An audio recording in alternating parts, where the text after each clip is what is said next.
آج کل کے حالات کے پیش نظر ایک فوارہ آپ ضرور ساتھ رکھیں. یہ فوارہ ہے, اس میں پانی بھرا ہوا ہے, آن لائن ہم نے اس کو منگایا تھا.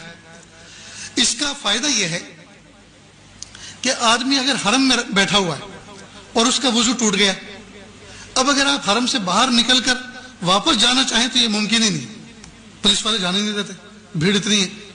اب وضو ٹوٹ گیا, جگہ بھی سنبھالنی ہے, نماز بھی پڑھنی ہے جماعت کے ساتھ, اور وضو بھی کرنا, اب کیا کریں؟ تو آپ ایسا اپنے ہینڈ پرس کے اندر ساتھ میں ہر وقت پانی بھر کے رکھیں اور اس سے آپ وضو کر لیں. اس سے وضو کرنے کا طریقہ بہت آسان ہے. جیسے میرا کندھے کا رومال ہے, یہ چھوٹا سا جو نیپکن آتا ہے تھوڑا موٹے والا, وہ اپنے ساتھ ہر وقت رکھیں, اس کو گود میں بچھا لیں, ٹھیک, اور آستین چڑھائیں. اور اس سے وضو کرنے کا طریقہ یہ ہے کہ وضو میں سب سے پہلے کلی کی جاتی, ہاتھ دھوئے جاتے ہیں, ٹھیک, اس کے بعد کلی کی جاتی ہے, ناک میں پانی ڈالا جاتا ہے. لیکن یہ فرض نہیں ہے, یہ اگر نہیں بھی ہوگا تو بھی وضو ہو جائے گا. سب سے پہلا فریضہ کیا ہے؟ چہرے کا دھونا, پیشانی کے بالوں سے ٹھوڑی کے نیچے تک, ایک کان کے لوب سے دوسرے کان کے لوب تک, یہ نمبر 1 فریضہ ہے.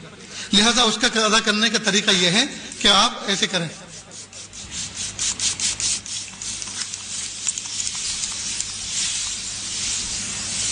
دیکھو میرا منہ بھیگ گیا نا, اس کو میں نے مل لیا. اور شریعت کا فقہ کا اصول یہ ہے, جس عضو کو دھونا ہے اگر اس میں سے 1-2 قطرہ پانی ٹپک گیا تو وہ دھلا ہوا سمجھا جائے گا. یہ تو قطرات تو ٹپک گئے تو چہرہ دھل گیا. اب ہاتھ دھونا ہے جی. دوسرا فریضہ انگلیوں سے لے کر کوہنی تک, کوہنی سمیت اپنا پورا ہاتھ دھونا, دونوں ہاتھ دھونا.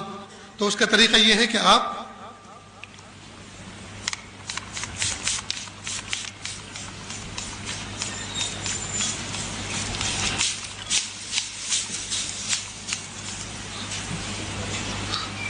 یہ آپ کا ہاتھ دھل گیا, ٹھیک. اسی طرح سے دوسرا ہاتھ دھونا ہے, اسی طرح دوسرا ہاتھ دھونا ہے. آپ میری طرف دیکھیں, بہت اہم کام چل رہا ہے.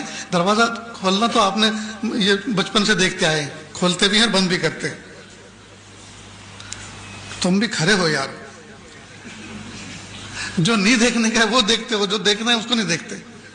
تو دوسرا ہاتھ بھی ہو گیا, ٹھیک. یہ تو میں نے وقت کو بچانے کے لیے ایک ہاتھ کو صرف ایسے ہی بتا دیا, ایک ہاتھ ایسے, تو دوسرا بھی ایسے دھونا ہے. اس کے بعد پھر ہاتھ کو تر کیا دونوں اور سر کا مسح کر لیا.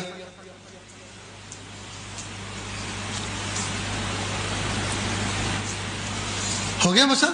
اسی طرح دونوں پیر کو دونوں. اب نہ دریا بہا, نہ نالی چلی, نہ جو ہے کسی کو کراہت ہوئی, آسانی کے ساتھ بیٹھے بٹھائے اپنی جگہ پہ حرم میں آپ نے وضو کر لیا. ایسا ہی آپ جہاز میں کر سکتے ہیں, ایسا ہی آپ بس میں کر سکتے ہیں, ایسا ہی آپ ٹرین میں کر سکتے ہیں, اور ایسا ہی آپ ہر مجمع میں کر سکتے ہیں, اور آپ باوضو رہیں گے. سمجھ گئے دوستوں؟ تو آپ اس طرح کا پرچیز کر لیں, اپنے ساتھ بھی رکھیں. ماں بہنیں جو حج میں ساتھ میں جا رہی ہیں ان کا الگ رکھیں, سمجھ گئے, ان کا الگ رکھیں. انشاءاللہ ان کو کبھی بھی تکلیف نہیں ہوگی. میرے دوستو, سفر میں کوشش اس بات کی کریں کھانے پینے پہ کنٹرول ہو. دیکھو آپ بھوک برداشت کر سکتے, لیکن کھانے کے بعد جب استنجے کا تقاضا ہوتا ہے, اگر مناسب جگہ نہ ملی تو وہ برداشت نہیں کر سکتے. بھوک برداشت کرنا آسان ہے, لیکن کھانے کے بعد جو استنجے کی ضرورت پیش آتی ہے, اس کا اگر مناسب موقع اور مناسب جگہ نہ ملی تو آدمی پریشان ہو جاتا ہے. تو کھانے پہ کنٹرول رکھیں.